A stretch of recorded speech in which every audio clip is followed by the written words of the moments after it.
Hi everyone, it's your girl Love Chi, and I am back with another book review. For today's book review, I will be reviewing Purpose According to God's Plan. This book was written by Miss Florenza Denise Lee, and this book was released June 29th of 2021. The author is a poet. She's the author of different children's books. She's a certified life coach, a motivational speaker, a teacher, a narrative coach, a mentor, and she also is a radio talk show host. I actually got the chance to meet the author of this book while I was at the Black Women's Expo. I was walking around and she had a booth there with her children's books, and they were on display, and her husband was behind the children's booth, and then he was like asking me if I had any children to purchase a book for it, or if I had any little ones around me. And I told him, like, no, I don't have any kids. And then he started to tell me about this book, and I was like, yes, I would purchase this book. It sounds like something that's very interesting. And his wife was off and she was talking to someone else, so he was trying to get her attention to talk to me. And when she came over, that's when she gave me a wealth full of knowledge. You know, she was just giving me so much. And it was like, okay, now I understand like why you are a mentor, because within like 5 minutes time, she gave me gym after gym after gym after gym. She even gave me pointers on where I should be going next. So the first thing that she said to me was, why not you? And in that moment, it hit me like, you know, she didn't know me from a can of paint. And the first thing she said to me was, why not you? And after she said, why not you? Because she bought my book and I purchased her book as well. She said, that book that you've written, it's not you. That book is a tool to present you to the world. You are it. The book isn't it. You are it. So when she said that, it was like, you know, it was really touching, because it's like, oh, we live in a society where we feel like we have to push these things, these items and these things, but it's like, no, you are the light. You know, you are that ray of light. You are that hope.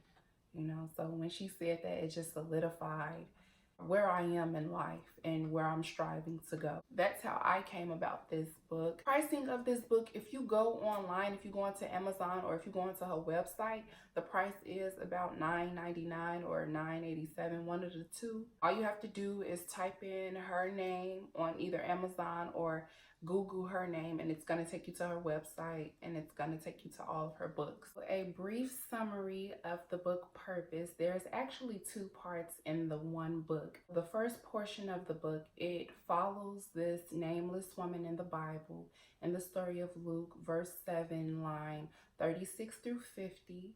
But in this book, Purpose, she's given the name Abigail. It just details her life up until the moment she meets the teacher, who is Jesus. And in the second half of the story, it tells about Florenza and her life's journey.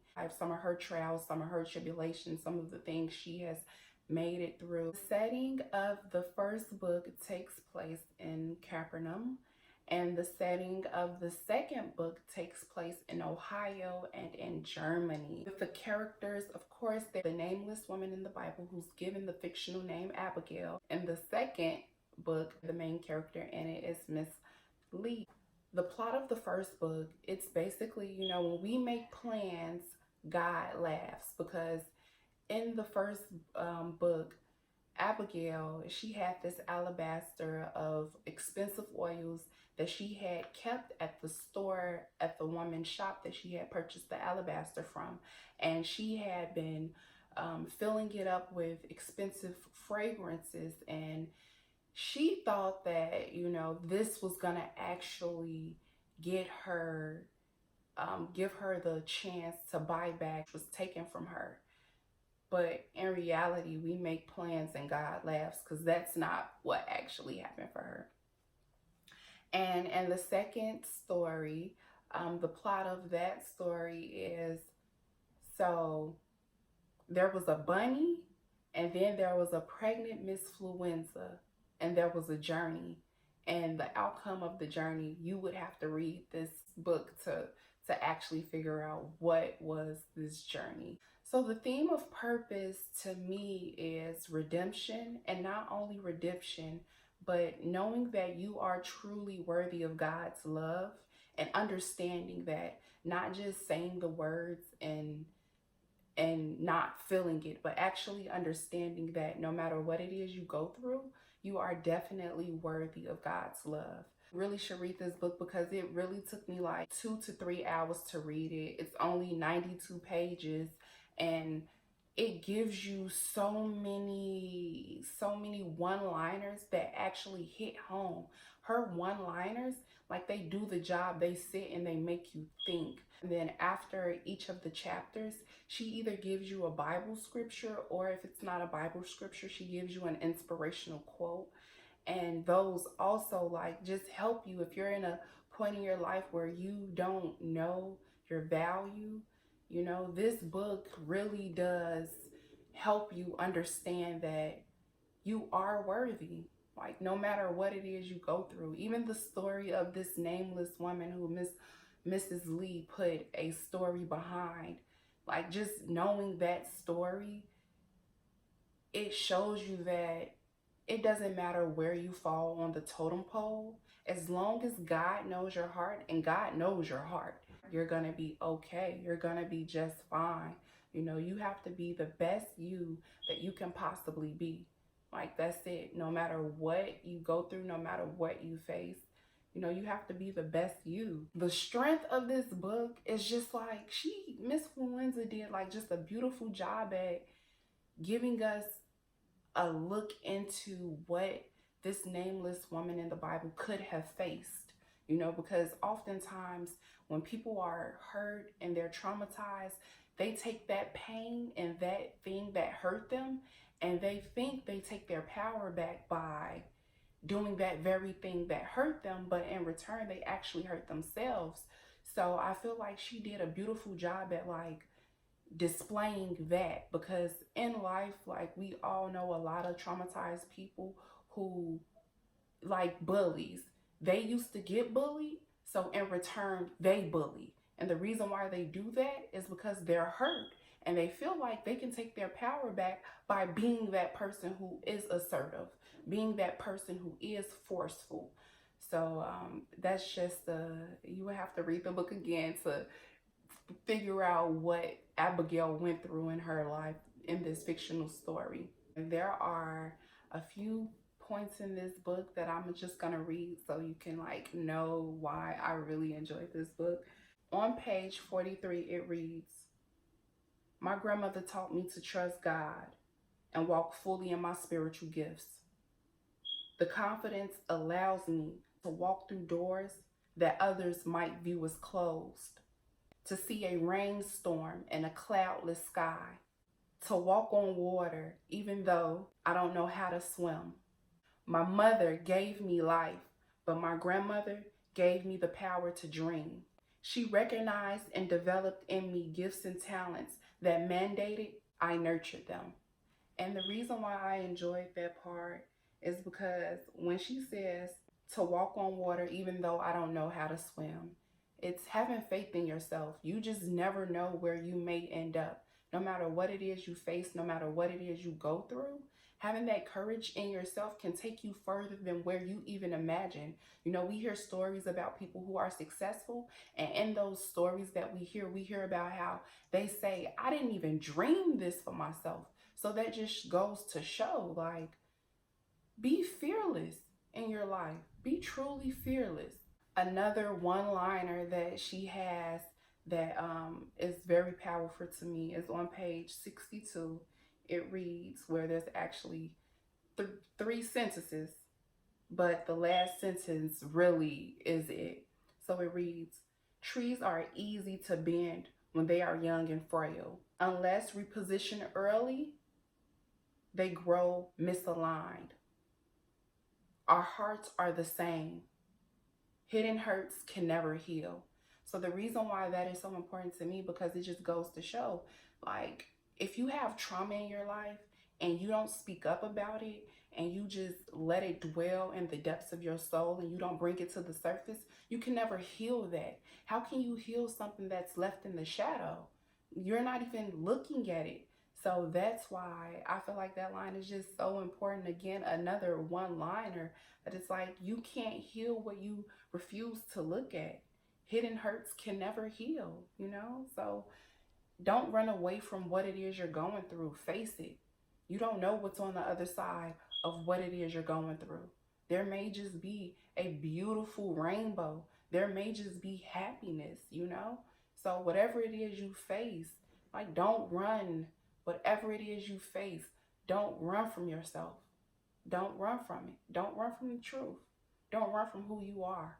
Take ownership in who you are. You know, we all walk our own purpose in life. Whatever it is you facing, hold your head high. You know, again, she said her grandmother gave her the strength to nurture the talents that she had. Nurture what makes you different. Nurture what sets you apart. This is that knowing that you are worthy of God's love, no matter what it is you go through. So on page 75, it reads, while riding on the bus, I saw each of my failures, not as something that separated me from him, but instead revealed my need for the one who loved me most. Again, that shadow self, those hidden hurts. We think because we go through things and they're ugly to us and they're unacceptable to society, that we should keep those things locked up and away from us healing. And it's like, no, those very scars are what it is that makes you different. If that was the case, we would be like everybody else. And no two people are the same. I don't look the same like you on the outside. What makes you think on the inside I look like you? You know? But you have to be willing to forgive yourself and let go of those things that you have went through. That was the one. Okay, so it's on page 49. All right, so it reads, yeah, I thought as I recall those haters' nasty comments while walking miles to my home, my life should be yours. Then you'd see how much of a chameleon I really am. All of you fools fell for the hype. The grass always appears to be greener across the street. Everyone wants to reside there. No one considers the cost of upkeep or that the lawn could be over a septic tank. Even worse, it could be astroturf, totally fake. So the reason why I feel like, you know, that line is very important is because in a Black household, you know, they always say, when you walk outside your door, keep your head up, never let nobody see you sweat. And the thing is, we all go through things behind closed doors. And sometimes when you're going through the worst thing in your life, you may look at somebody else and think, dang, I wish I was in their shoes. But to be completely honest, no, I don't. No, I wouldn't want to walk nobody else's life but my own, because I know the trials and the tribulations I have went through personally to get me to a point to be where I am today. And it's like, you know, everything that glitters ain't gold. It's not. You never know what another person may be going through. People may be looking at you thinking like, man, if I was you, I would do it this way. But they're not you. Until you're in someone's shoes, you don't know what it is they're going through. You don't know how they can get up every day and make it throughout the day. You don't know because you're not in their shoes. You are a spectator watching them, you know? So it's like, just love you and understand your flaws don't mean you are worthless. They don't. They really don't. Only thing about this book that I did not like is the fact that it is short. So I would rate this book a 5 out of 5. Yes, for all those reasons. For the fact that it is a short read.